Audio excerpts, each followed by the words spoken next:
ketika saya milih sekolah, saya sih langsung shortlist aja ya, kayak top 5 education schools gitu in the US gitu.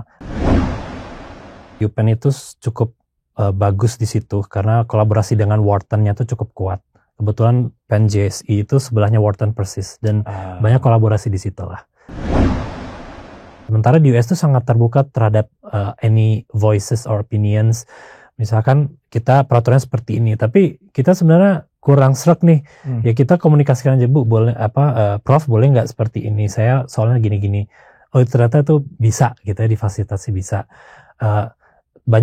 Bukan banyak, ada cerita juga dari teman, dia sudah keterima di salah satu program di US Universities, udah berjalan 2 minggu, tapi dia mau pindah jurusan. Dan itu ternyata boleh sama univnya.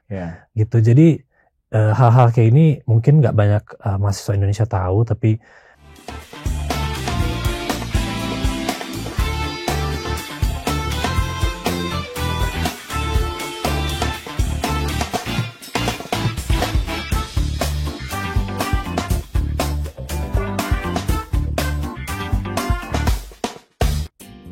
belajar di kampus Ivy League adalah impian semua orang.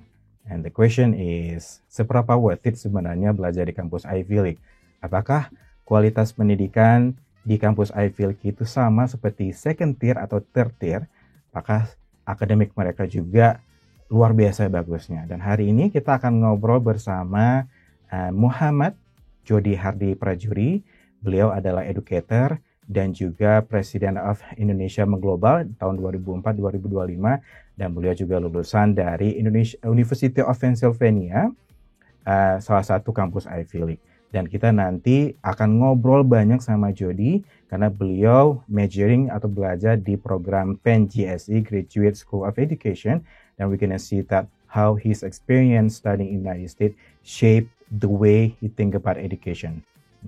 Bagi teman-teman yang ingin banget belajar di kampus Ivy League dan ingin tahu banget, this is your session. Langsung saja kita sapa Mas Jody, apa kabar? Halo Mas Iqbal. Sehat Mas Jody? Sehat. Sibuk kah atau gimana nih? Cukup, lumayan sibuk ya. Pulang dari US tahun berapa nih Mas? Tahun 2023 Mas.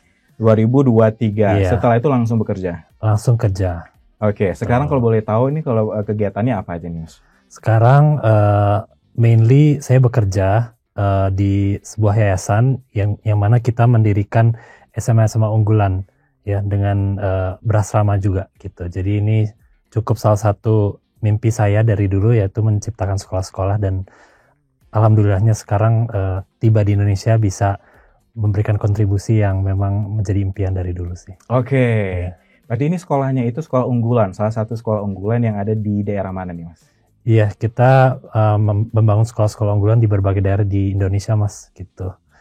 Jadi ini sebagai salah satu program juga yang dijalankan oleh pemerintah Indonesia saat ini.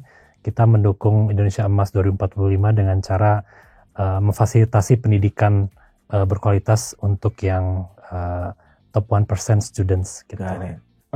So the whole knowledge, apapun yang dipelajarin di UPenn berarti diterapkan dong di sini. Iya. Benar ya? Bisa.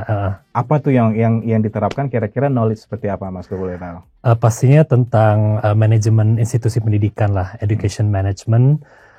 Di sini benar-benar kebetulan saya dipercayakan untuk memegang posisi yang memang mengatur atau mengelola dari end-to-end proses pendidikannya, dari mulai desain kurikulumnya, kemudian rekrutmen siswanya, rekrutmen gurunya, pelatihan guru, sampai misalkan pengadaan perabotan sekolahnya dan sebagainya. Jadi benar-benar end-to-end, dan itu semua cukup banyak yang saya terapkan dari studi saya di Amerika kemarin. Got it.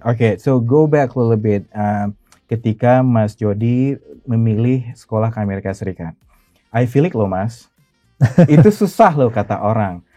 How is that easy for you at that time? Segampang apa Mas Jody ngelamar? Preparationnya sejauh apa sih waktu itu? Pastinya kalau sulit atau tidak itu pasti relatif ya.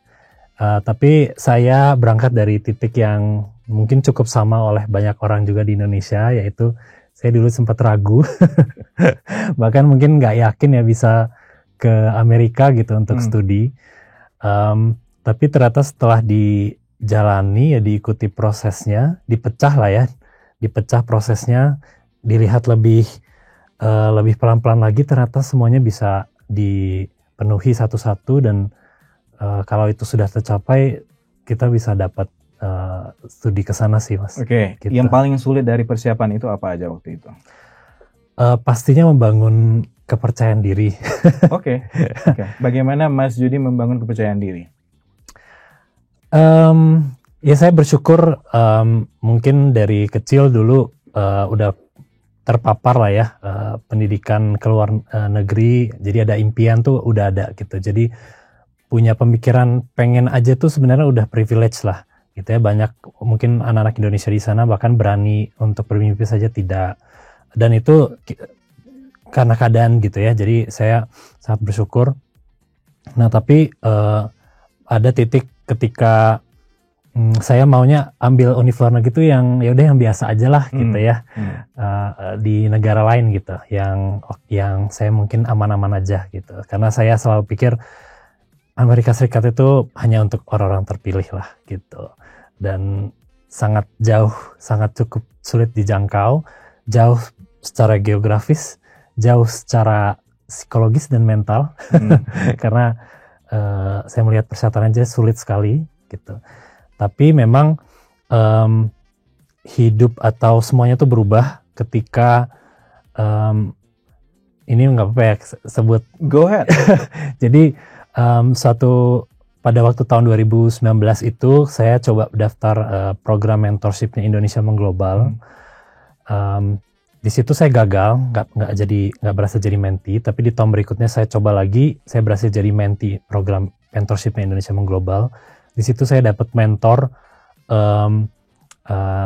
namanya Indah Syafira Zatadini. Dia pada saat itu lulusan Harvard Graduate School of Education juga, dan bekerja di World Bank, dan sangat beruntung bisa dapat mentor beliau. Saya diberikan kisah-kisah gimana dia bisa akhirnya mencapai pencapaian yang seperti pada saat itu. Kemudian dia juga menunjukkan esai dia yang masuk ke Harvard seperti apa. Di situ saya belajar kayak, oh ternyata tulisan kayak gini yang bisa masuk ke top university sekelas Ivy League. Justru saya mikirnya malah kalau kayak gini saya juga bisa gitu. Jadi yang tadinya saya mikirnya terlalu jauh, sulit gitu ya, ternyata ketika dilihat dengan lebih saksama sepertinya bisa gitu. Kemudian langkah kedua juga saya sering lihat ngepoin LinkedIn-nya para alumni Ivy League di US gitu ya. Dan ternyata yang saya lihat ternyata ada loh yang datang dari background yang kurang lebih sama gitu, atau level karirnya mungkin kurang lebih sama gitu, dan itu sedikit banyak memotivasi lah kalau saya juga bisa gitu. Sempat ngobrol sama Education USA nggak waktu itu? Sempat dong. Oke. Jadi sempat diberikan pencerahan juga dari kita ya? Ya, jadi Education USA ini juga sangat membantu ya, salah satu yang membantu dalam proses ini. Awalnya tuh saya coba ikut event at Amerika. Kebetulan ada alumni sharing session pada saat itu, salah satunya juga alumni Harvard juga di situ. Dan saya tahu ada GMAT, dan sebagainya.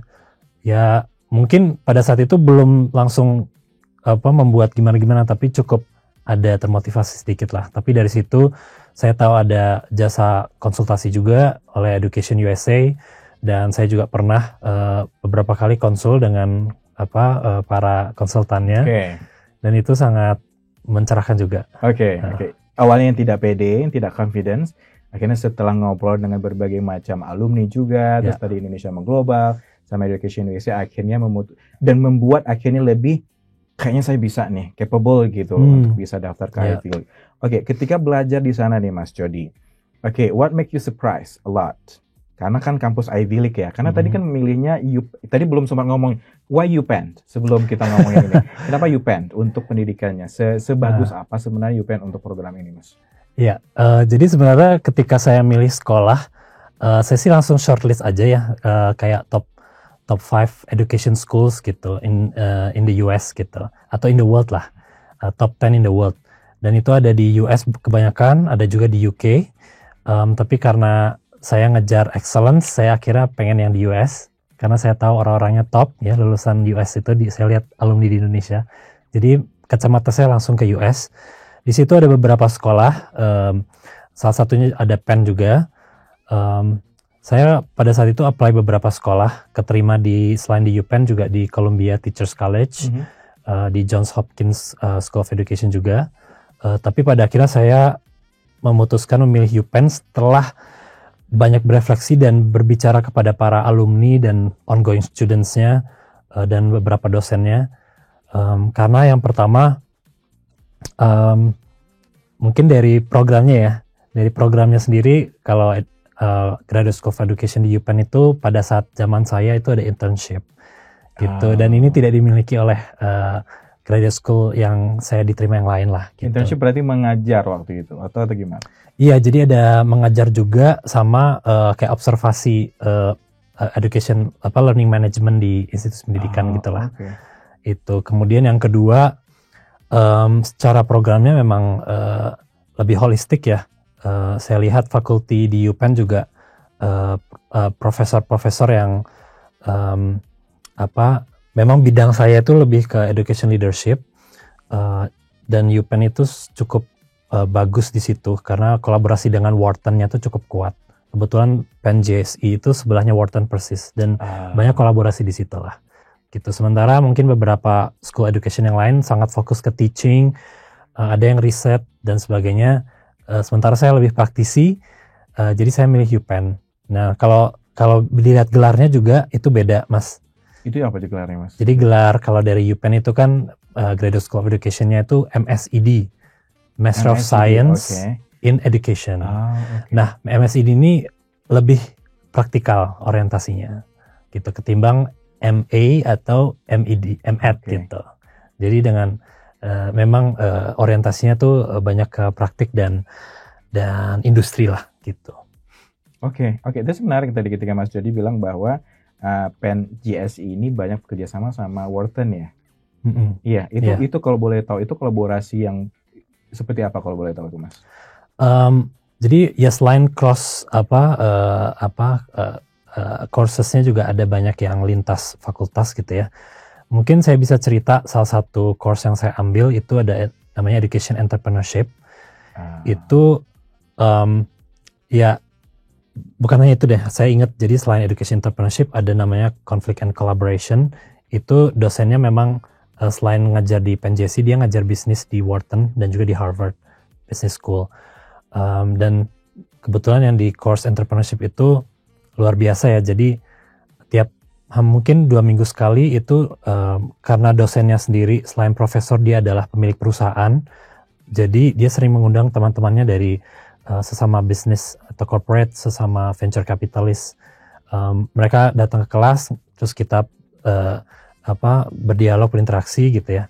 Dan bahkan tugas akhirnya itu saya pitch ide startup saya dan dikomentari oleh orang-orang tersebut. Gitu. Jadi luar biasa sekali sih. Satu hal nggak bisa dilupakan dari academic experience selama di sana itu apa, Mas? Yang nggak benar-benar bisa dilupakan? Academic experience ya ini. Academic experience mungkin sangat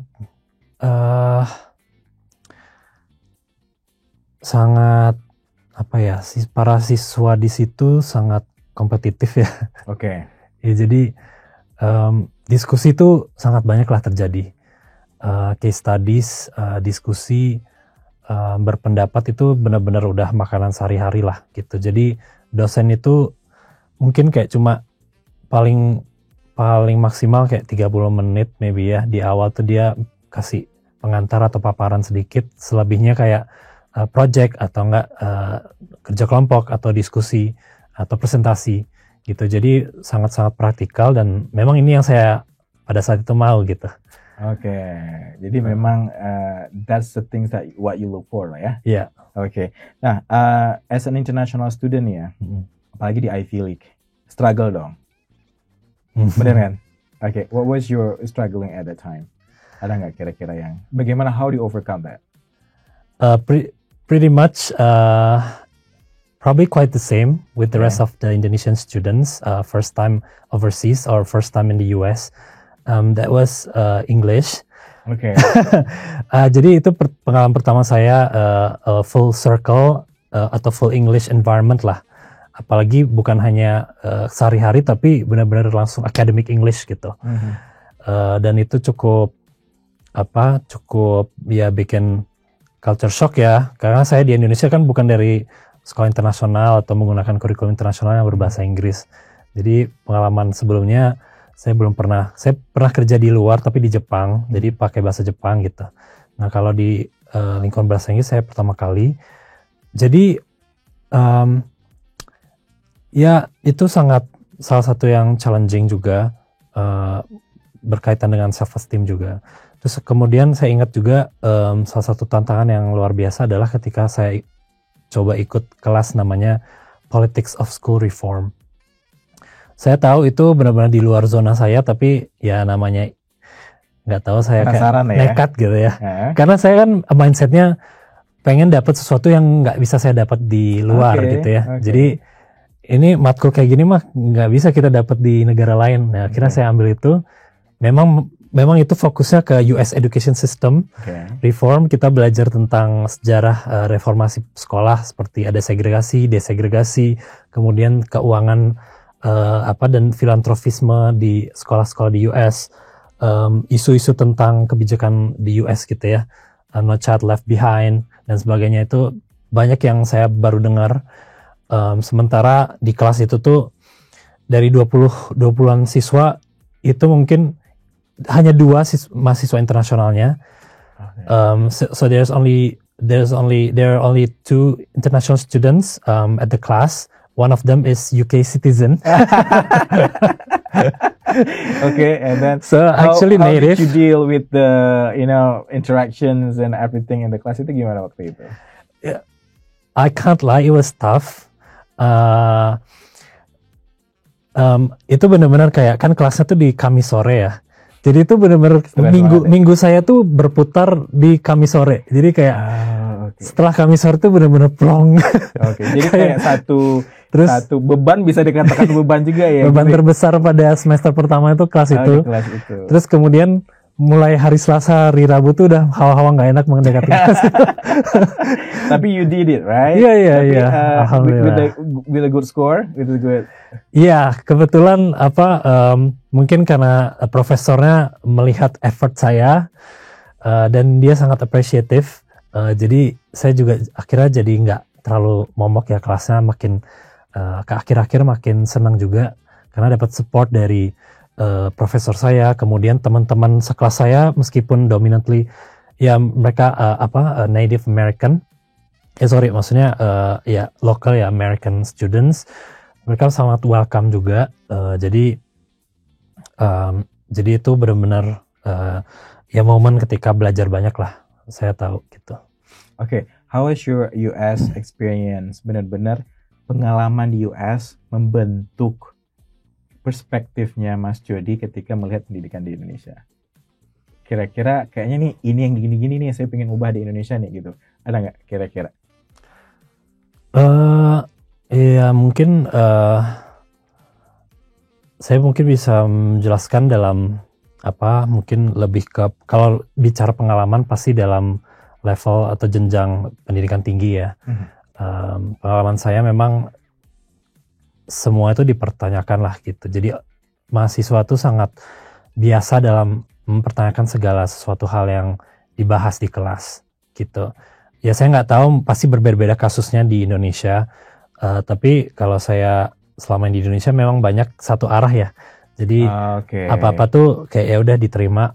Jadi kayak centernya semua ke lecture gitu loh ya semuanya ya.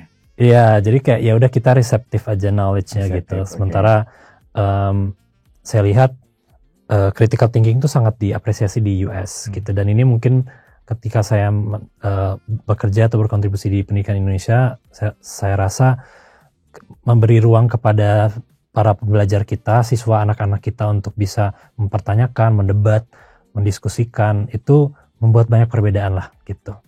Sesuatu yang diterima secara cuma-cuma tanpa tahu arahnya, tanpa tahu tujuan atau alasannya, maka dia akan menurunkan itu juga kepada pembelajar selanjutnya, dan itu tidak akan membuka ruang diskusi gitu ya. Dan itu tidak demokratis lah ya namanya. Pendidikan kan harus demokratis. That's what you applied in your school, kind of. Iya, kind of. Sama ini sih Mas, kayak kan saya di US kan belajar learning design. Learning design itu bagaimana mendesain program atau pembelajaran. Itu tuh nggak sesimpel kayak bikin paparan, terus dipresentasiin, terus dinilai atau diuji. Itu nggak simpel itu. Kayak kita harus melihat dari berbagai aspek lah, bahkan dari internal biologis manusianya, dari kognitifnya, dari perkembangan manusia dia di tahap apa sekarang misalkan. Kemudian dilihat dari subjeknya juga, beda subjek harus pasti beda approach. Kemudian dari sisi assessmentnya banyak sekali. Dan ini yang langsung ilmunya kepake ketika saya ke Indonesia lah. Jadi membangun program pembelajaran dan kurikulum buat banyak kesempatan. Saya rasa ini penting sekali ya. Gitu. Kayaknya semua orang pengen belajar ke US deh Mas, untuk kalau ilmunya luar biasa banget nih seperti Mas Jody bilang gitu. So pernah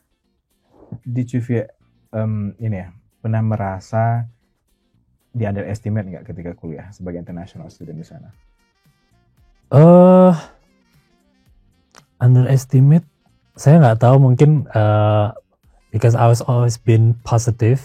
Probably. That's nice. Jadi saya emang secara natural kayak selalu berefleksi lah, mungkin saya harus belajar ini itu. Tapi kalau mau diremehkan mungkin ya ada kadang-kadang mungkin saya merasa ketika berbicara dengan native students, kalau misalkan pada awal-awal dulu ya, misalkan ngomongnya belibet apa-apa, langsung orang tuh ya oke itu sudah langsung diakhiri misalkan bicaranya gitu. Tapi dari situ saya belajar kalau mungkin saya kalau ngomong harus lebih pelan, tertata, sampaikan meskipun mungkin nggak lancar, tapi yang penting harus pesannya dapat gitu. Jadi ya intinya belajar komunikasi. Tapi kalau diremehkan mungkin nggak ada sih kalau secara direct ya. Bangga nggak sih sebenarnya kuliah di Ivy League School? Seberapa bangga Jody waktu itu? Dan kayak karena Ivy League itu memang a lot of people want to study there, right? Karena memang secara kualitasnya, secara akademiknya itu luar biasa banget gitu loh. Kalau Mas Jody ngelihat, apakah di US itu memang ada perbedaan-perbedaan nih? Di Ivy League seperti ini, nggak di Ivy League seperti ini, atau memang lebih kepada finding best fit aja deh, kayaknya saya lebih cocok di sini nih gitu loh. Kayaknya kamu lebih cocok di sana, nggak hanya sekedar yang Ivy League. Kalau Mas Jody ngelihatnya itu lebih gimana? Iya, memang ketika saya dulu daftar mungkin nggak lihat banget ya kayak ini Ivy League atau enggak. Memang saya tapi carinya yang top education schools, dan it happened to be one of them Ivy League education schools at Penn. Tapi saya nggak menyangkal ya kalau memang kita masih hidup di Indonesia yang mana orang-orangnya tuh masih melihat reputasi dari institusi tempat kita berasal gitu. Dan saya juga nggak mau menolak atau menampik bahwa mungkin kesempatan-kesempatan yang saya dapatkan setelah pas lulus dari Ivy League itu ada peran serta dari besarnya nama Ivy League itu sendiri, atau yang sudah dikenal di kalangan yang sekarang saya bekerja. Jadi kalau saya mungkin berpesan kepada teman-teman, yang pertama pasti dari kualitas programnya ya. Program pasti jangan sampai zong gitu ya. Tapi juga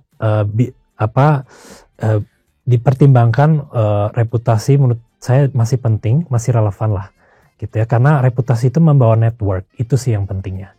Reputasi yang besar network. Itu network yang top akan berkumpul di situ. Jadi itu mungkin salah satu konsiderasi yang perlu dipikirkan juga.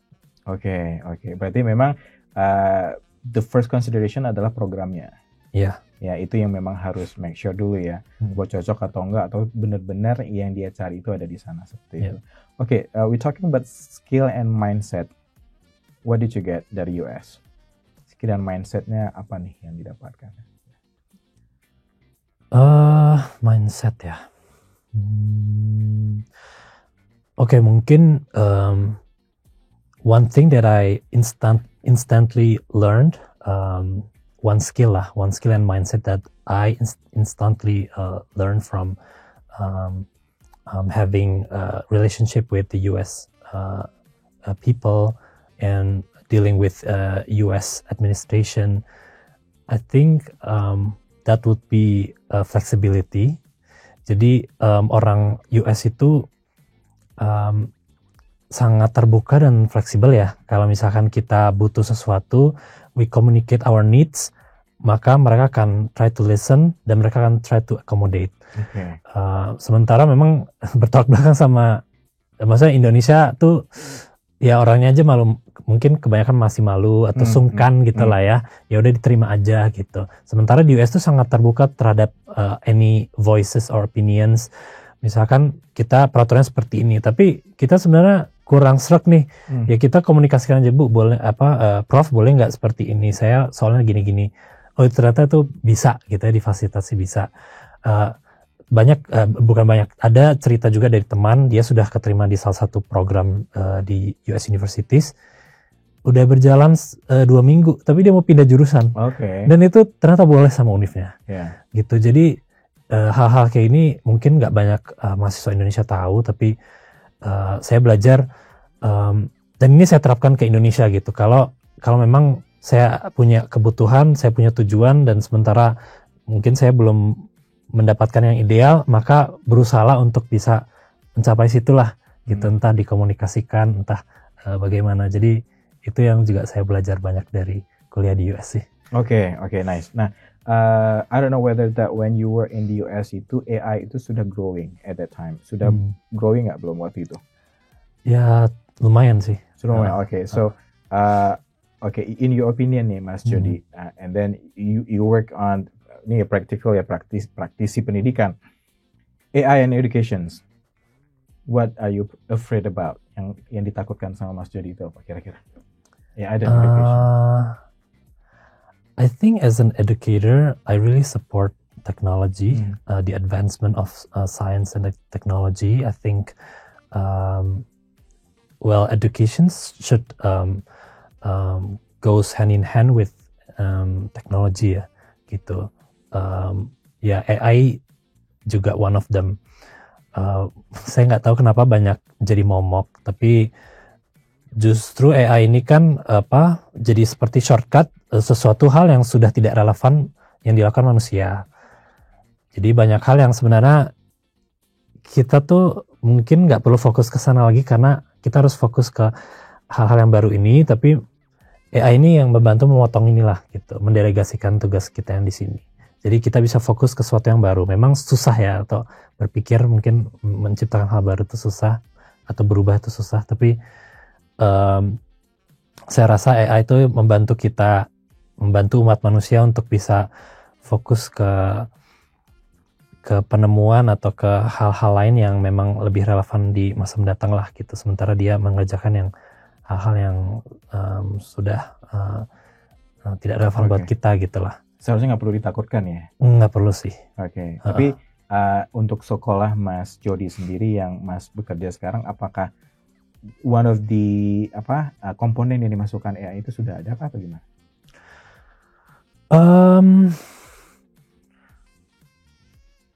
Definitely topik-topik modern atau topik-topik kekinian yang nanti mungkin akan bermunculan selama 3-5 tahun ke depan akan jadi bahasan atau bahan bacaan selama di kelas di sekolah yang saya desain sih gitu. Jadi not specifically AI, pasti LMS dan learning management system atau teknologi yang digunakan pasti akan somehow integrated dengan AI, dan itu biasa ya, itu normal. Tapi kalau secara topik atau konten dipelajari itu pastinya kalau saya lihat akan ada juga mengenai AI maupun topik-topik yang lain gitu sih. Mungkin ada beberapa teman Indonesia sekarang yang menonton kita nih, Mas Jody, dan mereka itu kayak, aduh, they're not really sure apakah US itu adalah pilihan mereka. Oke, apalagi kita ngomong Ivy League gitu loh. Nah, apalagi kita ngomong program pendidikan misalnya yang top-top gitu. Is there any words you want to say to them? Kayaknya kurang yakin nih gitu loh. Bagaimana meyakinkan mereka nih Mas Jody? Mungkin kalau berkaca pada pengalaman, apa-apa tuh kalau nggak dipecah ya rasanya besar ya. Okay. Jadi kalau punya pikiran atau impian buat studi ke tempat terbaik, misalkan ke US, itu ya udah dipecah menjadi goal kecil-kecil yang lebih visible. Jadi itu sebuah quick wins lah buat siapapun yang menjalaninya. Sama dalam hal kalau saya seorang learning designer juga, kalau belajar itu baiknya memang perlu dibuat quick wins lah ya. Itu akan memotivasi pembelajar itu untuk bisa terus lanjut sampai mencapai tujuan pembelajarannya. Di sini juga saya mau menerapkan itu juga sih. Terus yang kedua mungkin yang menurut saya cari mentor, find a good mentor, someone that you can look up to, someone that you think has gone through the experience that you will face, and someone that has been to the universities that you would like to apply misalkan. Itu akan membuat banyak pemikiran sulit itu akan banyak diruntuhkan oleh pengalaman-pengalaman dari mentor tersebut sih gitu. Itu tadi. Jadi intinya kita tuh bisa loh sebenarnya gitu. Bisa banget sebenarnya. Bisa. Ya. Bisa. Jadi memang mentor salah satunya ya. Ya. Mentor salah satunya, apalagi mentor yang sudah berpengalaman, alumni lah lebih tepat ya. Yang sudah punya pengalaman sekolah ke sana. Oke. Last question nih Mas Jody. Oke, what next untuk seorang Jody? Saya masih akan fokus di bidang pendidikan, membangun sekolah-sekolah di Indonesia dan memberikan akses pendidikan yang berkualitas juga. Dan yang sekarang saya jalani ya hopefully bisa lebih impactful lagi. Dan mungkin mimpi kedua juga dalam 5 tahun ke depan memang saya ada rencana pengen daftar untuk PhD di Amerika. Mungkin bukan PhD ya, EDD ya. EDD ya. EDD ini Education degree yang unik lah. Iya benar. Tapi kalau EDD itu sama PhD, EDD itu lebih kepada praktikal aja ya. Iya. Okay. Dan karena itu juga durasi studinya kayak 3 tahun gitu. Oke. Jadi itu nomor 2 itu ya, nomor 3-nya juga saya pengen terus kontribusi buat bantu teman-teman yang mau lanjut ke luar negeri, terutama ke US juga sih. Oke. Jadi memang sebagai alumni itu punya rasa ingin ingin give back ya, kontribusi pay forward benar. Oke, thank you so much Mas Jody atas waktu yang diberikan, dan that was a conversation sama Jody Hardi Prajuri yang luar biasa banget tadi menjelaskan bahwa beliau seorang educator, kuliah di Amerika Serikat di UPenn, dan akhirnya kita menyadari bahwa dari cerita Mas Jody tadi bahwa kalau ingin tumbuh, kalau kita ingin berkembang, you have to get out from your comfort zone, right? Terus jadi buat teman-teman yang ingin sekolah ke Amerika Serikat, khususnya di bagian pendidikan, tadi sudah ada Mas Jody yang sudah menjelaskan luar biasa banyak, dan ini kita harapkan ini bisa menjadi referensi ini Mas Jody, dan bisa menjadi motivasi juga buat teman-teman, dan ini pasti ini akan menjadi inspirasi juga banyak dari luar biasa. Dan thank you semuanya buat teman-teman yang sudah nonton Education USA Talks kita featuring alumni. Kenapa? Karena cerita-cerita alumni itu memang cerita yang luar biasa sekali, dan kita juga banyak sekali kegiatan-kegiatan yang kita share di sosial media kita di Education USA Indonesia. Dan kalau teman-teman ingin mendapatkan cerita sukses, cerita alumni-alumni yang keren lainnya, stay tune terus di Education USA. Oke, saya Muhammad Iqbal sebagai host, dan ada tamu kita, guest kita ada Jody Hardi. Bye-bye.